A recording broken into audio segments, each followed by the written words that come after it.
Here is your first assignment. The goal of this assignment is to reinforce your understanding of fundamental Kubernetes concepts and commands. Install Minikube on your local machine. Start Minikube cluster.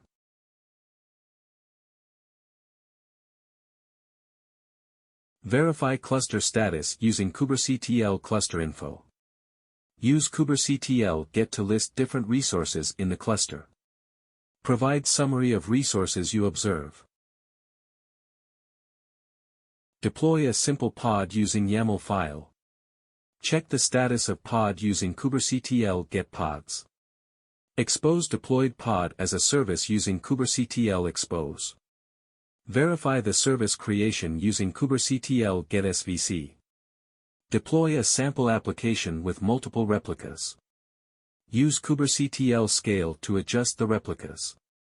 Update the application version in deployment.yaml. Update the deployment and observe the changes. Delete the service and deployment created in the previous tasks.